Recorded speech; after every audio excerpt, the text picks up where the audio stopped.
left-hand side, Hamlin, Harvick, Bell, all with 4 fresh tires, but they pitted at lap 123. Well, Kenseth just came off pit road with 4 fresh tires, dealing with a little gamble, 2 tires.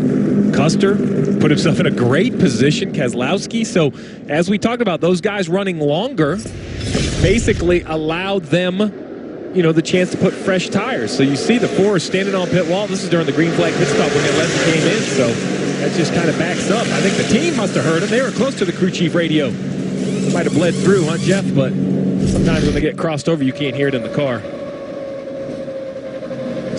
Small things, right? Yeah, simple Basics. as a communication.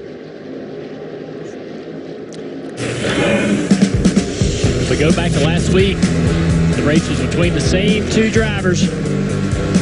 Denny Hamlin hounding Harvick in that first Pocono race. Harvick wins it, but in the second one, Denny Hamlin uses some great pit strategy by his crew chief, able to cycle in front of Harvick, and he's done it again today.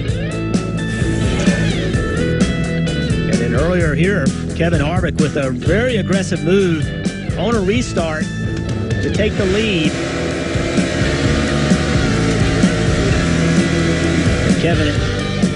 Kevin taught Denny Hamlin what he needed to do.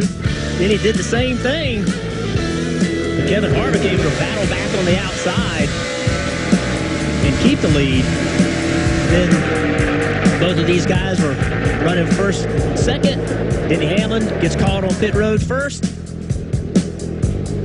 And Kevin Harvick gets called on pit road, and that little bit of a slow stop, and on top of that, a little bit pressure tire on the 11 sooner. Denny Hamlin gets out front. Look at the numbers already for these 2 this season. Yeah, we know it was a misunderstanding on the radio for the 4 team to get him to pit road when they needed him to get there, but 2 weeks in a row. Chris Gabehart's done a great job. Marty. And even when he told them they were going to pit, the crew kind of waited just a second, Junior, kind of standing on the ground because, as we mentioned, Kevin Harvick's pit stall not very far away at all. Rodney Childers just told Kevin Harvick, hey, I want you to pounce early in this run because the 11 has had some tire issues. They really haven't had tire issues, but he's telling Kevin Harvick that. But Chris Gabehart did say the longest green flag run today so far, 27 laps. We have to go 5 laps further than that for the guys who pitted at lap 122. Check out row 2. A rookie and then the oldest driver in the racetrack, Matt Kenseth. Both want to win this race as badly as that front row. Christopher Bell, he's the rookie in the 95. Green flag's back.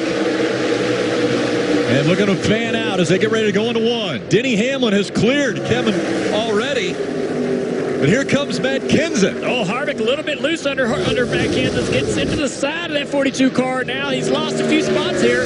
Christopher Bell battling for second place.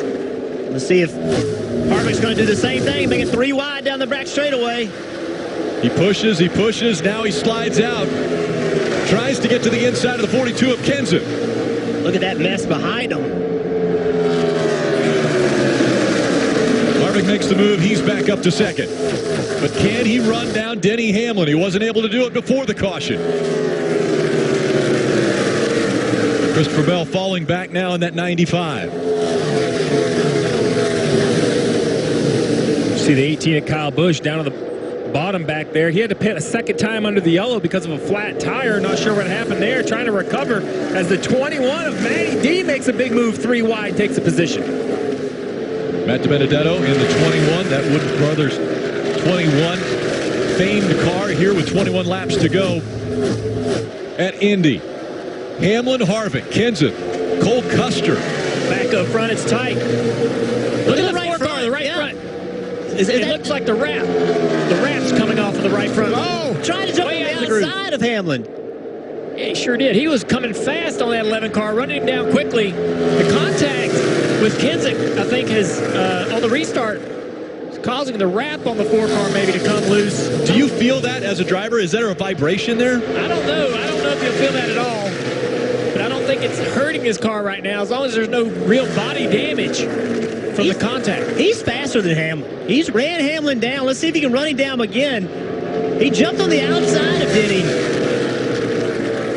It's really strange how he's caught him so fast. So we're on the backstretch live again, but one lap ago, look at this, how Denny Hamlin moves down, anticipating the run. You can see him looking in the mirror. He's looking up at his helmet. He sees the run coming. He says, oh, I know you're going to come next to me, but you're going to be on the outside. I am not giving you the bottom. Almost IndyCar-esque. That's how they race in the Indy 500, Rick. Just block the bottom of the racetrack at all costs. I couldn't believe he even got that big of a run on Denny to get to his outside. How about the nerve to try the outside? That's what I was surprised at. It's 3 car lengths now. Let's see if Kevin Harvick can close the gap up again. Hey, and looking fourth. Cole Custer, the rookie. Check that out. Current running order, you see Hamlin, Harvick, 4 wins, 3 wins, and behind him the next 4 drivers, no wins. Eric's done a great job working his way back into this race after some issues early. Had to come down pit road. So look at this contact on this restart. Maybe not too much contact, but what's amazing is as much as Harvick got hung up on that restart, how quickly he got back to second. I thought he was done. I wonder if Denny is just running just hard enough, trying to keep the turn in the car, not burn the right front up, running so hard. He knows what it's like to be stuck behind that 4 car. He ran so many laps behind him. Maybe he understands really how difficult it is for the 4 of Harvick to get that run and make the pass. Marty? And remember, all day long, Kevin Harvick has had a very good short-run car. And, Junior, you mentioned it. That's how they won this race last year. Got the track position, held everybody off. Well, Denny Hamlin has flipped the script on that. Now he's out front trying to hold off Kevin Harvick. Hamlin has had the edge on a longer run, 18 to go. Another thing, too, is I believe that Harvick and his team really trimmed his car out. And that's why maybe he was able, in the early part of this restart, with the newer tires, be able to get such a huge run on Denny down the straightaway is because he's more trimmed out. Able to look at him drive up to the back of this 11 car. Now, that's not going to last very long because he's not going to have that grip in the corners that he needs being trimmed out. But we'll see how it works out. Junior, explain trimmed out. The car's trimmed out as far as the downforce is peeled away. You can see the 11 driving away from him through turn 1, through turn 2. But down the straightaways, he really gets huge runs because it's peeled the downforce away and trimmed the car out to run maximum speed on the straightaways. So on new tires is his best shot to get that lead back. As we go longer into this run, the grip goes away for that 4 car. The garage area talks about looking at pictures, looking at videos of that 4 car, how they're able to run that car trimmed out, where most drivers can't do it. They can't drive the car. They can't make enough grip. The garage area talks about that, how good Kevin Harvick and Rodney Childress are at trimming that thing out and making it so even with that Kevin Harvick can drive it. Harvick just came on the radio, said the car is too tight, guys. So explain that, Steve. Well, basically too tight. The front tires aren't working like he wants. He can't carry the speed because the front tires will leave the white line. Let's listen into what the leader has to say, that 11 to Denny Hamlin. It's all straightaway speed, man. That will die. Once it does, take care of your right front. All right, that's exactly what Jeff was talking about. So trimmed out, or Dale Jr. Less downforce means more straightaway speed, harder to drive through the corner. It's kind of as simple as that. That's Chris Gabehart telling Denny Hamlin, everything you see in your mirror is the speed down the straightaway. As the tires age, that should hopefully go away as he struggles through the corner. With